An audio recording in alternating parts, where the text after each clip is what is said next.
Kesuksesan bukanlah sebuah kebetulan. Ia adalah kerja keras, ketekunan, belajar, berkorban, dan yang paling penting mencintai diri sendiri, mencintai apa yang kamu lakukan, dan menyukai bagaimana kamu melakukannya.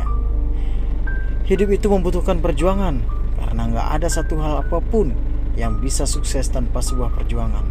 Mimpi tidak berguna kecuali kamu mewujudkannya. Keraguan membunuh lebih banyak mimpi daripada kegagalan. Sukses itu belum final. Kegagalan tidaklah fatal. Semua itu adalah keberanian untuk melanjutkan yang diperhitungkan. Hidup ini singkat, maka berubahlah ketika kamu punya kesempatan. Karena suatu saat ketika kamu ingin berubah, kamu tak punya kesempatan. Dan setiap hari merupakan kesempatan kedua.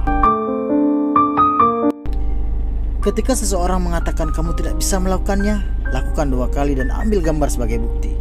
Bersyukur atas keberhasilan itu sudah biasa, namun bersyukur atas kegagalan itu baru luar biasa.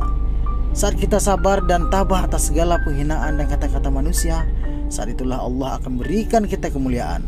Semua manusia memiliki kesempatan yang sama, jadi tetap semangat untuk melakukan pekerjaan sebaik mungkin. Untuk mendapatkan apa yang diinginkan, kau harus bersabar dengan apa yang kau benci. Dan cara terbaik untuk membayar momen ini adalah dengan menikmatinya.